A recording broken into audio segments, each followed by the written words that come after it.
Shri RamaKrishna Namo Namaha. At first, I offer my prayers in the lotus feet of Lord Shri RamaKrishna. I also offer my humble respect to all of you.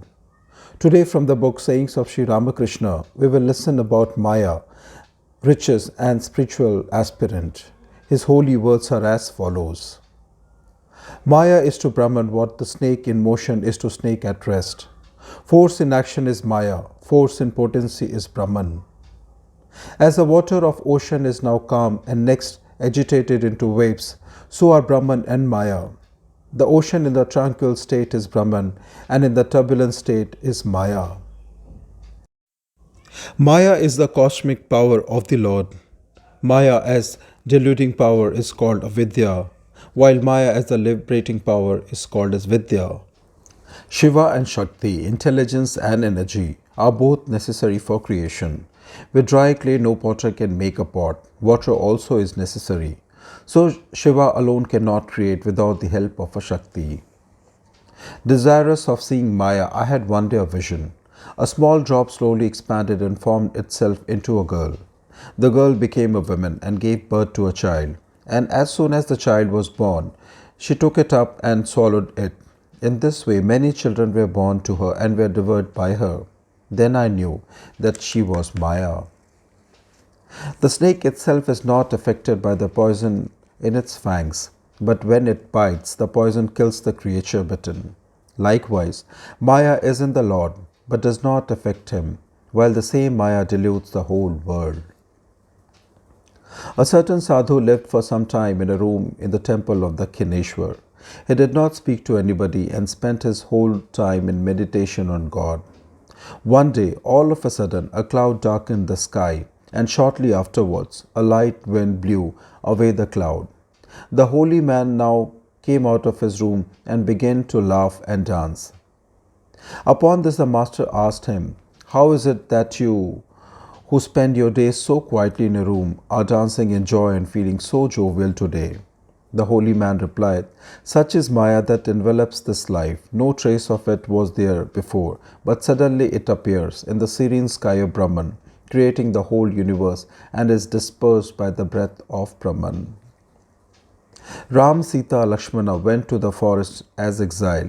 Rama walked in front, Sita in the middle, Lakshmana behind her. Lakshmana was very anxious to have always a full view of Rama, but as Sita was in the middle, he could not have it. Then he prayed to Sita to move aside a little. As soon as she did so, Lakshmana's wish was fulfilled.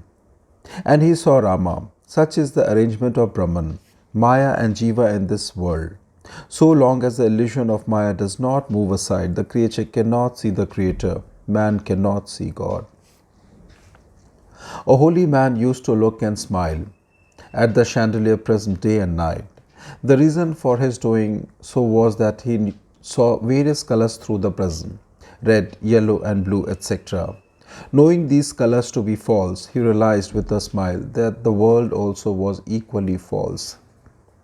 Hari, wearing the mask of a lion's head, looks indeed very terrible. He goes where his little sister is playing and roars hideously. She is shocked and terrified and shrieks out, trying to escape from the frightful creature. But when Hari puts off the mask, the frightened girl at once recognizes her loving brother and runs up to him, exclaiming, "Oh, it is my brother after all." Such is the case with all men. They are deluded and frightened and made to do all sorts of things by the inscrutable power of Maya or nescience, behind which Brahman hides himself. But when the veil of Maya is removed from the face of Brahman, one does not see in him a terrible and uncompromising master, but one's own most beloved inner self. If God is omnipresent, why do we not see him? Observing from the bank of a pool thickly covered with scum and weeds, you will not see the water in it. If you desire to see the water, remove the scum from the surface of the pond. With eyes covered with the film of Maya, you complain that you cannot see God. If you wish to see him, remove the film of Maya from your eyes. As the cloud covers the sun, so Maya hides the deity. When the cloud moves away, the sun is seen again. When Maya is removed, God becomes manifest. The mythical swan can separate milk from the water with which it is diluted and drink only the milk, leaving the water behind. Other birds cannot do this. God is intimately mixed up with Maya. Ordinary men cannot see him apart from Maya. Only the Paramhans can reject Maya and reach God in his purity. If you can find out the nature of Maya, the universal illusion, it will leave you just as a thief runs away when detected. In God, there are both Vidya Maya and Avidya Maya. The Vidya Maya takes man towards God, whereas the Avidya Maya leads him astray. Knowledge, devotion, dispassion, and compassion, all these are expressions of Vidya Maya. Only with their help can one reach God. It is Maya which reveals Brahman. Without Maya, who could have known Brahman? Without knowing Shakti, the manifest power of God, there is no means of knowing him. It is only due to Maya that the attainment of supreme knowledge and final beatitude becomes possible for us. Otherwise, who could even dream of all this? From Maya alone spring duality, and relatively beyond Maya there is neither the enjoyer nor the object of enjoyment. The cat catches her kitten with her teeth, and they are not hurt. But when a mouse is so caught, it dies. Thus, Maya never kills the devotee, though it destroys others.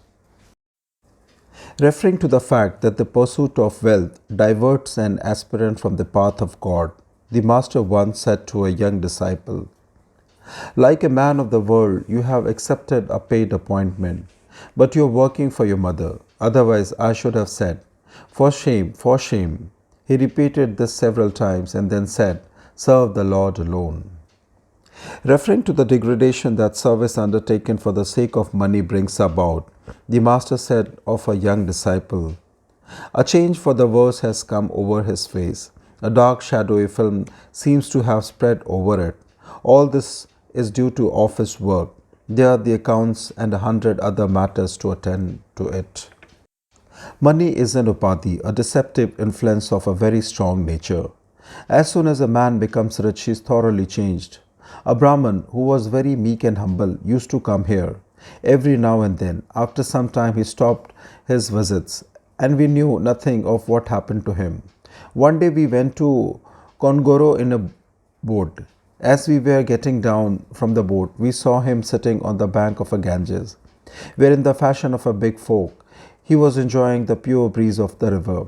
On seeing me, he accosted me in a patronizing tone with the words, "Hello, Thakur. How do you do now?" At once I noticed the change in his tone and said to Hriday, who was with me, "I tell you, Hriday, this man must have come by some riches. See what a great change has come over him." And Hriday burst into laughter. Money can fetch you bread alone. Do not consider it as your sole end and aim. There are some who boast of their wealth and power, of their name and fame, and high status in society. But all these are for a very limited period. None of these will follow them after death. On two occasions the Lord smiles. First, when the doctor comes to the bedside of a patient who is seriously taken ill and is about to die, and says to his mother, "Why, madam, there is no cause for anxiety at all.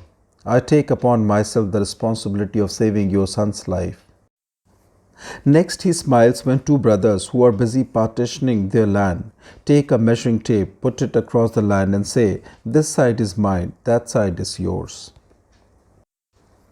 There is nothing to be proud of in money. If you say you are rich, there are richer and richer men than you, in comparison with whom you are a mere beggar. After dusk, when the glowworms make their appearance, they think we are giving light to the world. But when the stars begin to twinkle, the pride of the glowworms is humbled. Now the stars begin to think we are illumining the universe. But after a while, the moon ascends the sky, and her silvery light humiliates the stars, and they pale away in sadness. Again, the moon grows proud and thinks that by her light the world is lighted and bathed in beauty. But presently the dawn proclaims the ascent of the sun on the eastern horizon. And where is the moon now? If they who think themselves rich ponder these facts of nature, they would never boast of their riches and power. Water always flows out under a bridge but never stagnates, so money passes through the hands of the free and is never hoarded by them. He is truly a man to whom money is only a servant. But on the other hand, those who do not know how to make a proper use of it hardly deserve to be called men. Thus concludes the holy and divine words of Swami Shri RamaKrishna from the book Sayings of Shri RamaKrishna. Thank you for listening so patiently. Shri Radha Krishnai Namo Namaha.